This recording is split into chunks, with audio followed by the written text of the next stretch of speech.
My name is Tony Griffin. I'm the author of the Teenager's Book of Life, and I'm going to read you a piece in the book called We're There For You. There were 100 girls crammed into a room so small that many of them had to sit on the floor. There was bitching and slagging going on, and sometimes it went too far.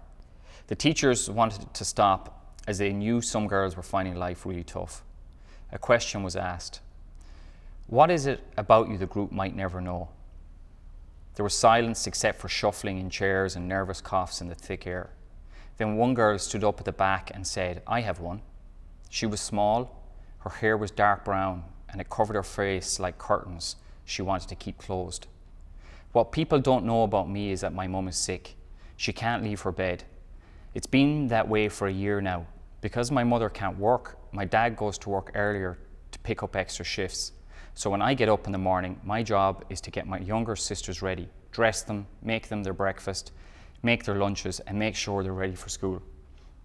We go in to kiss my mother goodbye, and then I have to get them to school and then get myself to school.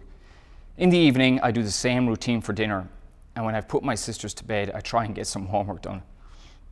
There was silence, but now it was a different silence, one of respect. One of the girls on the other side of the room spoke up.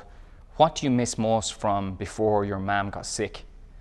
The girl looked down, and when she looked back up, she had pushed her hair back and tears were streaming down her face.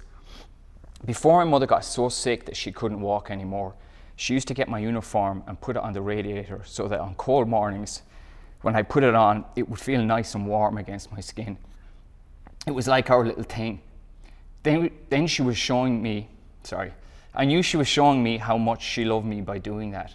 That's what I miss most of all. I'm 16 and it feels like I have to be responsible for everyone. And all I want is to be a little girl and have my mum take care of me." There was no longer silence when the girl stopped talking. The sound of crying spread across the room. One girl stood up and said she had never known any of this and that she was sorry for the time she had made fun of the girl. Others stood up and apologized for how they had treated her. She just nodded and said, "It's okay." As the girl was sitting down, another girl shouted, "You are so fucking brave, and we'll all make sure we're there for you." Then applause broke out that was so loud it was enough to be heard throughout the school. We never know what someone is going through. We can't, because people don't talk about how hard life is for them sometimes. So be kind. Treat people with care even when you are in pain, because you just don't know what others are going through, and you don't know when you'll need someone to be kind and decent to you. Sometimes when we are at our lowest, the way out of that dark place is to shift our sadness by helping others. This can be in the smallest of ways. Anything that lets others know that you see them can change their world. So don't be fooled by what people want you to see, so you don't see their pain. Look deeper, especially past the acts of those who seem to deserve it the least. They need it the most.